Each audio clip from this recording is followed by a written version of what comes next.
اور تیری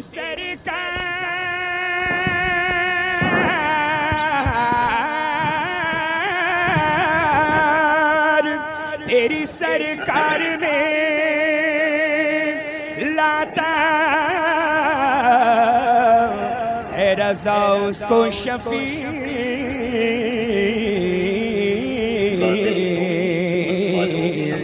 جو میرا غوث ہے اور لاڈلا غوث و خواجہ و رضا کے دیوانوں، السلام علیکم ورحمۃ اللہ وبرکاتہ۔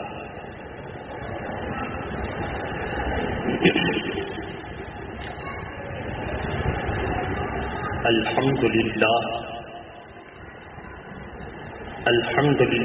نحمده ونستعینه ونستغفره ونؤمن به ونتوکل علیہ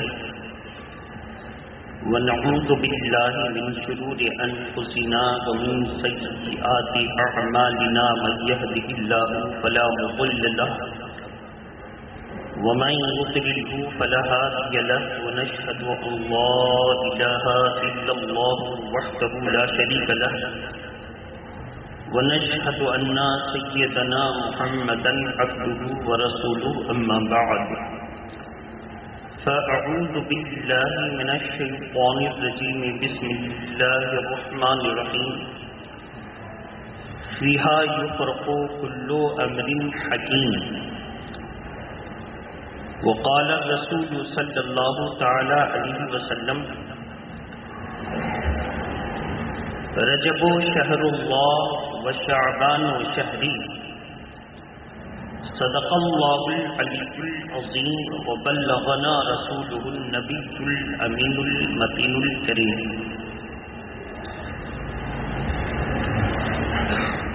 رسول اللہ ہیں جس طرح معظم سب رسولوں میں، رسول اللہ ہیں جس طرح معظم سب رسولوں میں، مکرم یوں ہی شعبان المعظم ہے سب مہینوں میں،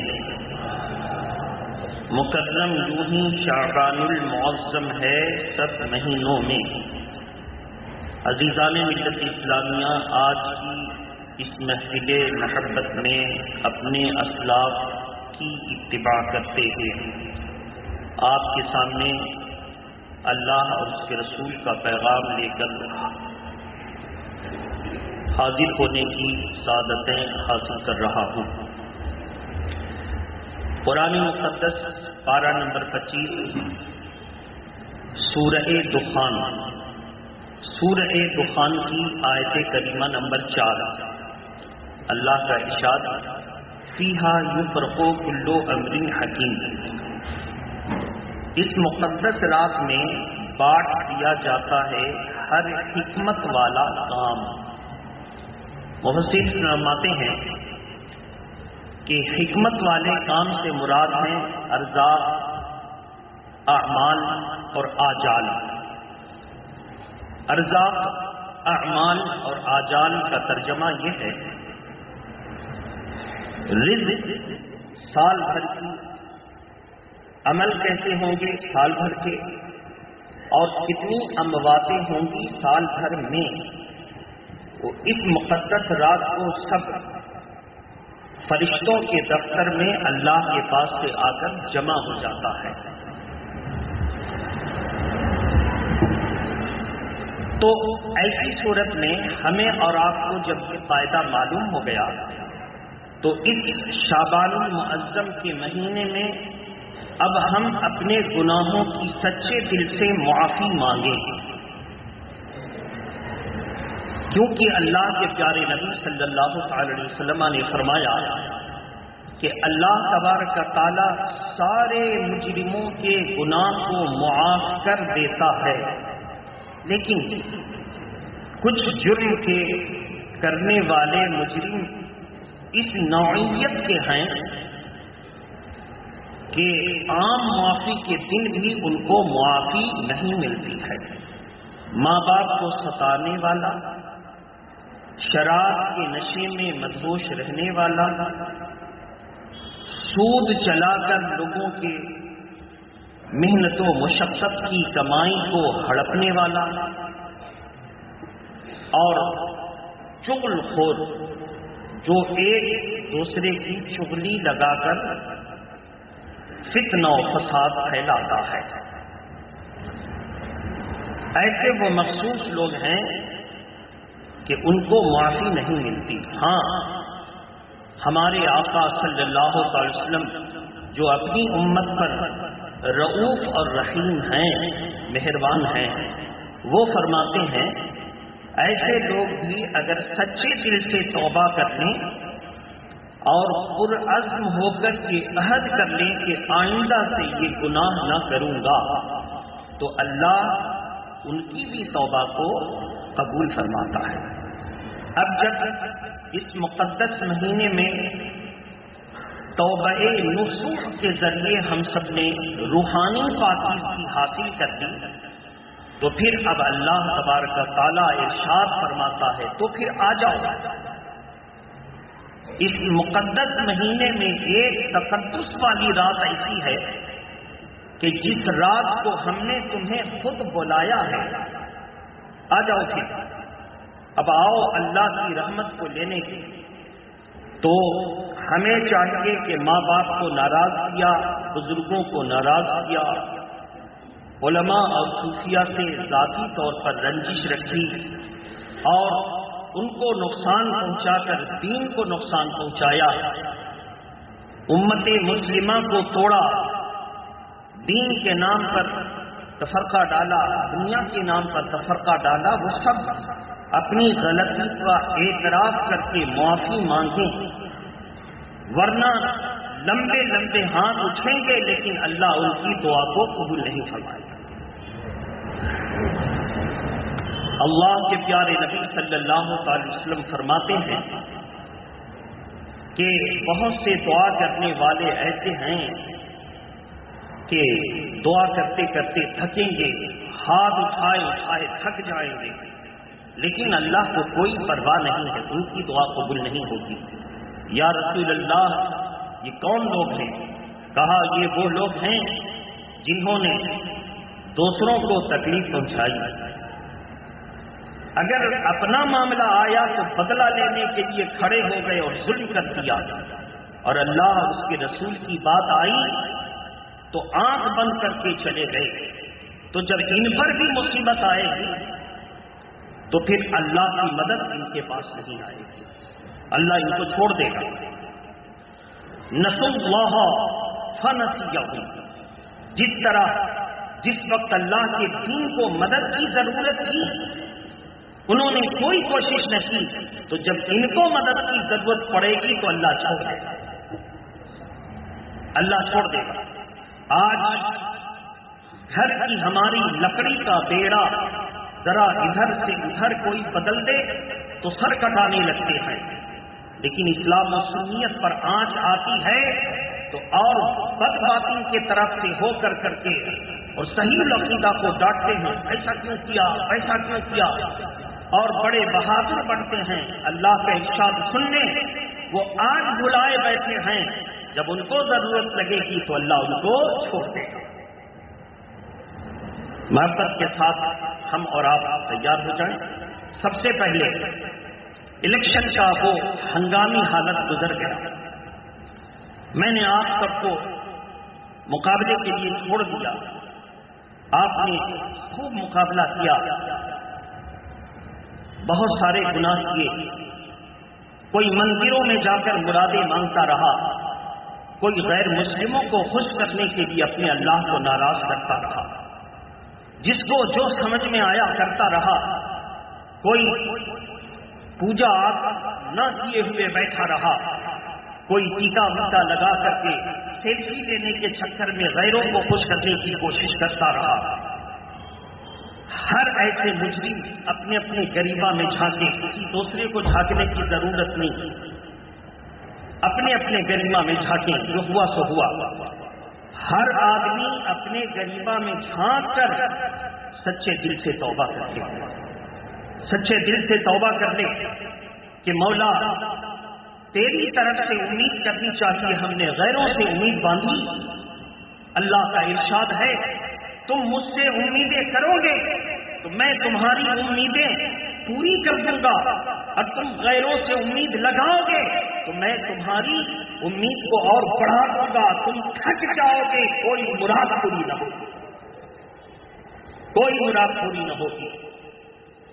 کیا یہ خلافت نفسی اللہ کے پیارے نبی صلی اللہ تعالی علیہ وسلم نے واضح فرما دیا کہ ہماری امت کے عذاب کو میں نے دیکھا معراج کے موقع پر جہنم میں، تو سب سے زیادہ میں نے دیکھا کہ تصویر والوں پر عذاب ہو رہا ہے۔ شرم نہیں آئی؟ مسجد کے راستے پر نمازی آتے اور جاتے ہیں اور بڑے بڑے قد آور تصویریں لگا کر آپ اللہ سے ووٹ مانگ رہے تھے؟ آپ رسول اللہ سے ووٹ مانگ رہے تھے؟ کس سے ووٹ مانگ رہے تھے؟ آپ کو احساس ہونا چاہیے تھا کہ ہم اتنے بڑے مجرم تو ہیں کہ گناہ کرتے ہیں، لیکن مسجد میں کسی مسلمان کو مسجد کے قریب گناہ کی جرأت نہ تھی۔ یہ قیامت کی نشانی ہے کہ اب جرأتیں لوگ کرنے لگے، یہ قیامت کی نشانی ہے کہ اب لوگ جرأتیں کرنے لگے۔ اس لیے میں مسجد کمیٹی کے ذمہ داروں سے کہوں گا کہ آپ تمام یہ تصویروں کو ہٹائیں اور مسجد کے راستے کو اتنا اہم اور پاکیزہ ماحول رکھیں کہ ہر مسلمان آئے تو سمجھ جائے دور ہی سے کہ یہ مسجد ہے، یہ مسلمانوں کی گزرگاہ ہے۔ آج آپ کا معاملہ یہ ہے کہ جیسے ہی مسلمان بستی میں کوئی گزرتا ہے آتا ہے تو سمجھ جاتا ہے یہ مسلمان ہیں، مگر فخر مت کیجیے گا، آپ کے چہرے سے نہیں سمجھتا، گندگیوں کے ڈھیر سے سمجھتا ہے، کوڑے کرکٹ والے راستے سے سمجھتا ہے، پھٹے پرانے چیزوں سے سمجھتا ہے۔ یہ غریبوں کی بستی میں ہم آ گئے، مسلمانوں کی بستی میں آ گئے، جن کے گھروں کے سامنے کوڑے کی ڈھیر ہے، سمجھ لینا مسلمان ہے۔ آپ اندازہ کریں، برا مانیں گے تو 200 کلو مٹی میرے اوپر اور ڈال دیں گے، لیکن سچی بات سن کر کے جائے، سچی بات سننے۔ آپ کی پہچان تو یہ ہونی چاہیے تھی کہ جب کوئی نو وارث نیا اس محلے میں داخل ہوتا تو فخر سے کہتا بڑا پاکیزہ محلہ ہے، بڑا صاف ستھرا محلہ ہے، بڑے اچھے لوگ ہیں، بڑا خوبصورت ماحول ہے۔ اس لیے پوری دنیا کو چھوڑیے، اپنا انگس کو بچا لیجیے، اپنا ماحول پاکیزہ بنا لیجیے۔ ہر شخص کی ذمہ داری ہے جس طرح وہ اپنے بستر کے چادر کو جھاڑتا ہے، صاف رکھتا ہے، جس طرح وہ اپنے گھر کے برتنوں کو صاف رکھتا ہے، جس طرح وہ اپنے گھر کی دہلیز و کمروں کو صاف رکھتا ہے، اسی طرح اپنے گھر کے باہر کے دروازے کو بھی صاف رکھتا ہے، اسی طرح اپنا ماحول بھی صاف رکھتے ہیں۔ قرآن کا ارشاد ہے وَيُحِبُّ الْمُطَّهِّرِينَ، اللہ محمد پاکیزہ رہنے والے، صفائی رکھنے والے، ستھرائی اختیار کرنے والے کو دوست رکھتا ہے۔ ہم نے اللہ کی دوستی بھلا دی اور غیروں کی دوستی کرنے لگے، اللہ کی دوستی ہم نے فراموش کر دیا۔ اللہ کی قسم پوری دنیا تمہارا دوست بن جائے لیکن اللہ دوست نہیں ہے تو پوری دنیا کی دوستی تمہیں کام نہیں آئے گی۔ لیکن پوری دنیا دشمن بن جائے اور اللہ اعلان کرتے یہ میرا دوست ہے تو اللہ کی قسم پوری دنیا چاہ کر کے کوئی کچھ آپ کا بگاڑ نہیں سکتا ہے۔ یہ ذہن بنائیے اور تیار ہوئیے کہ جو ہم سے غلطی ہوئی مولا ہم یہ سب مجرم بن گئے، ہم بھی مجرم ہیں، آپ بھی مجرم اپنے آپ کو سمجھیے، ہم یہ مجرم بن گئے۔ ہم نے دنیا کے لالچ میں نہ جانے تجھ کو کہاں کہاں ناراض کیا، تیری ناراضگی کا سبب نہ جانے میرے کون سے اعمال بنے۔ مولا ہم سب سے معافی مانگتے ہیں، دعا کیجیے اور استغفار پڑھیے۔ استغفر اللہ ربی من کل ذنب واتوب الیہ۔ مولا ہم نے تیری شریعت کے قانون توڑے، مولا ہم سب کے اس جرم کو معاف کر دے، تیرے پاکیزہ بندے ہیں، تیرے محبوب سے محبت رکھتے ہیں، مولا محبوب کے ریلیشن کی تعلق کی اس پاکیزگی کے صدقے میں ہم سب کو معاف کرنا تھا. معافی مانگ لیجیے. اب کلمہ پڑھیے لا الہ الا اللہ محمد رسول اللہ صلی اللہ علیہ وسلم. نہیں ہے کوئی معبود سوائے اللہ کے. محمد صلی اللہ علیہ وسلم اللہ کے رسول ہیں. آمنت باللہ کما ہوا باسمائہ وصفاتہ وقبلت جمیع احکامہ وارکانہ.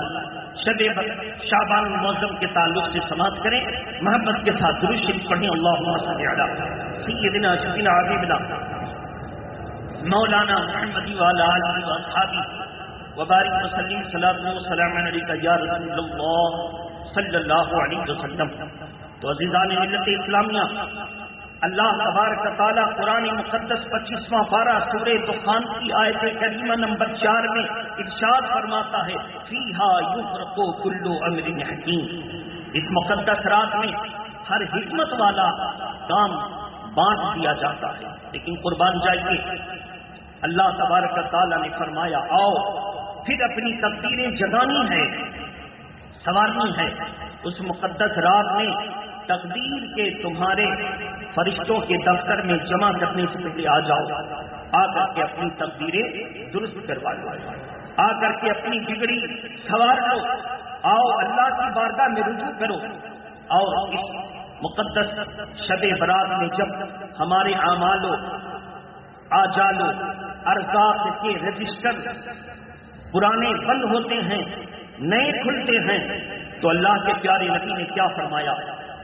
ہمارے آقا صلی اللہ تعالی وسلم کی زوجہ ہم سبوں کی اماں ام المومنین حضرت سیدتنا عائشہ صدیقہ رضی اللہ تعالی عنہا فرماتی ہیں اللہ کے پیارے نبی شعبان المعظم کے مہینے میں کثرت سے روزہ رکھتے تھے. کثرت سے. اور کثرت کا عالم یہ ہوتا تھا کہ جب وہ روزہ رکھنے لگتے کسی سال میں تو میں سمجھتی کہ اب وہ افطار نہ کریں گے، یعنی اب ناغا نہ کریں گے. یہاں یہ مراد ہے، افطار سے مراد رمضان کے وقت روزہ کھولنا نہیں، یہاں افطار سے مراد ناغا. روزہ رکھتے میں سمجھتی کہ اب افطار نہ کریں گے، یعنی ناغا نہ کریں گے، روزہ اب رکھنا چھوڑیں گے نہیں، رکھتے رہیں گے. اور کبھی کبھی اللہ کے پیارے نبی اپنی امت پر توجہ فرماتے تو ناغا فرماتے. وہ اتنا ناغا کرتے کہ میں سمجھتی کہ اب اس مہینے میں روزہ نہ رکھیں گے. کثرت سے روزہ رکھتے تو میں کہتی یا رسول اللہ آپ بخشے بخشائے ہیں، آپ اتنی مشقت میں اپنے آپ کو کیوں ڈالتے ہیں؟ اللہ کے پیارے نبی صلی اللہ تعالی علیہ وسلم نے فرمایا ہمارے اور آپ کے لیے تعلیم ہے. میرے آقا فرماتے ہیں اے عائشہ صدیقہ اس مہینے میں پرانے دفتر بند ہوتے ہیں اور اعمال کے نئے دفتر کھلتے ہیں. تو میں چاہتا ہوں، میری خواہش ہے کہ جب یہ پرانا دفتر بند ہو تو اس میں بھی روزے اور نماز اور عبادتیں لکھی ہوں، اور جب نیا رجسٹر نیا دفتر کھلے تو اس میں شروعات بھی ہو تو میری عبادتوں سے شروعات ہو. میری خواہش ہے کہ میرا رجسٹر بند ہو تو بھی عبادت لکھا ہو اور کھلا ہو تو بھی عبادت لکھا جائے. تو اس لیے ہمیں چاہیے کہ ہم تمام گناہوں سے توبہ کر کے سچے دل سے ہم اللہ اور اس کے رسول کو راضی کریں. اللہ اس کے رسول کو جب راضی کر دیا تو دنیا کی کوئی طاقت آپ کو ہلا نہیں سکتی ہے. میرے محترم بزرگوں دوستوں، اس لیے اللہ کے پیارے نبی کا جب یہ شوق صحابہ نے دیکھا تو صحابہ اکرام نے اپنے کاروبار کو اور مزید رجب میں تو سمیٹا ہی تھا، شعبان میں اور سمیٹ اپنے حکام کو بلایا، اپنے ملازمین کو بلایا اور حساب کتاب کروایا. کتنے پیسے دینے لینے ہیں سارا ادا کر دیا اور کام میں تخفیف کر دی. آپ اتنا کام کرتے تھے، اتنے گھنٹے آپ مصروف رہتے تھے، اب آپ اتنا کم مصروف رہیں گے اور اس میں آپ عبادت کیجیے. اب وہ کام میں کٹوتی کرتے تھے اور ان کو بھی موقع دیتے جائے اللہ کی عبادت کیجیے. نمازی نفل فرض تو سبھی پڑھتے تھے، چاہے وہ آقا ہو یا غلام. اب قرآن کی تلاوت زیادہ کیجیے.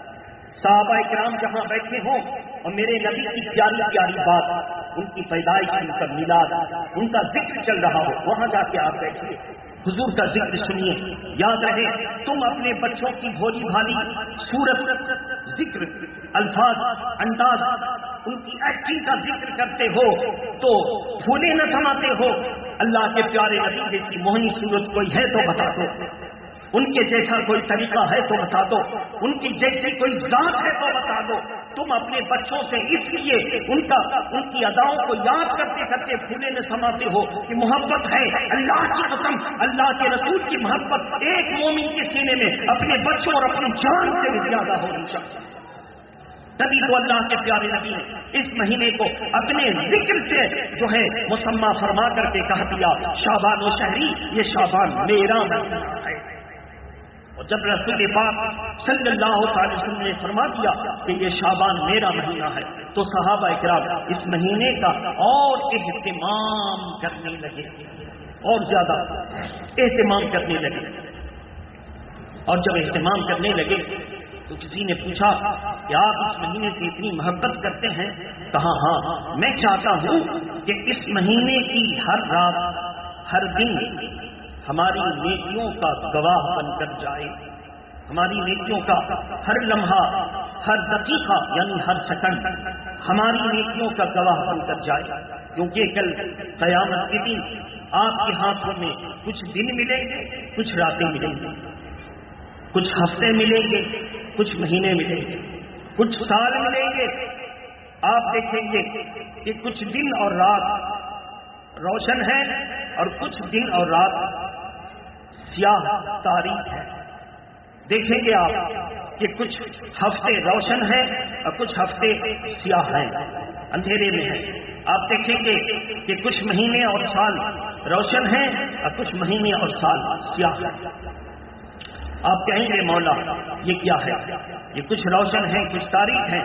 اللہ تبارک و تعالیٰ فرمائے گا جس منٹ سیکنڈ پر، جس دقیقے پر، جس ساعت پر، جس دن، رات، مہینے، سال میں تو نے عبادت کی وہ روشن ہے، اور جس میں تو نے عبادت نہ کی وہ سیاہ ہے.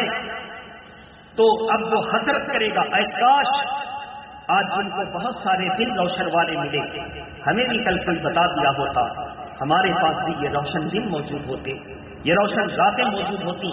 اسی وجہ سے اللہ تبارک و تعالیٰ نے اپنے محبوب صلی اللہ علیہ وسلم پر کرم فرمایا، اور کرم کرتے ہوئے ارشاد فرما دیا، میرے آقا کبھی کبھی بنی اسرائیل کا واقعہ، اگلی قوموں کا واقعہ اور اگلے پیغمبر کا واقعہ بیان کرتے ہیں اور ان کی امتوں کا ذکر کرتے، اور ان کی امتوں کا اور انبیاء کا جب تذکرہ آتا تو اس میں ملتا کہ بڑے کثیر عبادات والے تھے، اللہ کی محبت میں رات دن عبادت کرتے تھے. تو صحابہ کا دل ایک کسک محسوس کرتا تھا کہ ہماری نہ اتنی عمر ہے، نہ ہمارے پاس اتنا وقت ہے، ہمارے پاس روزی کمانے کا بھی معاملہ ہے، کچھ بدن کو آرام دینے کا بھی معاملہ ہے، کچھ بیوی بچوں کے حقوق ہیں، اور بہت مختصر سا عبادت کا وقت ہم سب نکال پاتے ہیں. تو دل پر چوٹ لگتی، کاش ہمیں بھی اتنی فضیلت مل جاتی، ہمیں بھی اتنا جو ہے عبادت کا موقع مل جاتا. اللہ کے پیارے نبی نے فرمایا میری امت مت گھبراؤ، اللہ تبارک و تعالیٰ نے اس مقدس تمام سالوں میں کچھ راتیں ایسی رکھی ہیں اور کچھ دن ایسے رکھے ہیں کہ تم ان راتوں اور ان دن میں اللہ کی عبادت کر لو تو اگلوں کے سال ہر سال اور برسوں برس سے تمہاری فضیلت آگے بڑھ جائے گی. تمہاری فضیلت، یہ جمعہ کا دن وہ مقدس دن ہے کہ جس میں ایک ساتھ ایسی آتی ہے کہ اللہ دعا کو قبول فرماتا ہے. یہ جمعہ کا دن وہ مقدس دن ہے جس میں نامہ اعمال اللہ کی بارگاہ میں بندوں کی طرف سے پیش ہوتے ہیں. یہ وہ مقدس دن ہے جس دن کو اللہ تبارک و تعالیٰ نے مسلمانوں کی اجتماعیت والی شان کو مجتمع رکھنے کے لیے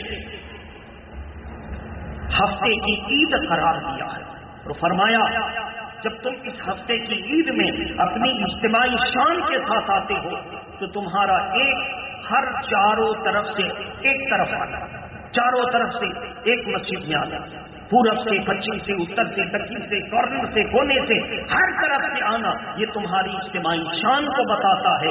تم جب تک اس طرح مجتمع رہو گے اور بٹو گے نہیں، اللہ کی رحمت جماعت پر ہوتی ہے، اللہ کی رحمت جماعت پر ہوتی ہے۔ میرے محترم بزرگوں دوستوں، اب رمضان المبارک کا مہینہ آ رہا ہے۔ لاک ڈاؤن کا اثر اتنا خراب ہوا یہ 3 سال میں کہ بڑے بڑے مدارس ڈاواڈول ہونے لگے اور بچے اس میں کم ہونے لگے، اور اتنی گراوٹ آئی کہ جو مدرسہ 2-2 ہزار بچے رکھتا تھا وہ 500-300 پر سمٹ گیا، جو مدرسے 300 بچے رکھتے تھے وہ 30-35-40 پر سمٹ گیا۔ بعض مدرسوں میں تو 10-12 لڑکے ہیں۔ اب ان مدرسوں کے ذمہ داروں نے بلا کر کے اپنے آپ کو تھکا دیا، لیکن آتے نہیں۔ ایسی صورت میں ہم سب کی ذمہ داری ہے کہ ہم اب تعلیم و تعلم پر توجہ دیں، تعلیم و تعلم پر۔ اب پیٹ سب کے ساتھ ہے، جب دیکھا کہ جائز راستہ سے نہیں ملتا تو ایک راستہ نکالا کہ کہیں سے بھی پیٹ چلے، تو مدرسہ کے اسٹاف لوگوں نے اپنے ذمہ دار کمیٹی کو مجبور کیا کہ بھئی تنخواہ دو، پڑھائی ہو نہ ہو تنخواہ دو۔ ذمہ دار کمیٹیوں نے کہا کہ محنت کریں گے نہیں تو ہم تنخواہ کہاں سے دیں گے، اور ہمارے پاس جب چندہ آئے گا نہیں تو ہم آپ کو دیں گے کہاں سے۔ یہ بحث و تکرار میں پورا 3 سال گزرا۔ بہت سے مدرسہ نے اپنے اسٹاف سے مجبور ہو کر تمام پڑھانے والے ٹیچروں اور مدرس کو مولانا کے نام پر رسید ہاتھ میں تھما دی، جائیے اپنے اپنے محلے میں اور جا کر کے چندہ کیجیے، زکات فطرہ سب رقم اٹھائیے اور اٹھا کر کے آپ اپنا گھر چلائیے، اٹھا کر کے آپ اپنا خرچہ چلائیے۔ ایسے لوگوں سے بھی آپ کو بچنا ہے کہ پورے سال پڑھائی نہیں ہوئی، یہ کمیٹی کو مجبور کر کے اور رمضان کے موقع پر زکات فطرہ کی رقم لینے آپ کے دروازے پر آ جائیں گے، اور آپ کو مجبوراً، یہ بڑے مدرسے کے لوگ ہیں، یہ صدر مدرس ہیں، یہ نائب صدر مدرس ہیں، یہ نائب صدر مدرس ہیں، لاؤ ان کو چندہ دو۔ ایسا نہ کریں، جب مدرسہ میں پڑھایا ہی نہیں ہے تو چندے کا مستحق نہیں، اور آپ زکات فطرہ کی رقم غریبوں کو دیتے ہیں، یہ پیٹ بھرے صدری والوں کو نہیں دیتے ہیں جو جیپ ٹاپ صدری پہن کر اور ایک دم برمن ٹوپی لگا کر آپ کے پاس چلے آئے، ایسا لگا کہ عرش سے اتر کے ابھی آئے ہیں دم اللہ کی بارگاہ سے، اور آپ نے اپنی زکات اور خیرات کی رقم برباد کر دی۔ ایسے چندہ کرنے والوں سے بھی آپ کو ہوشیار رہنا۔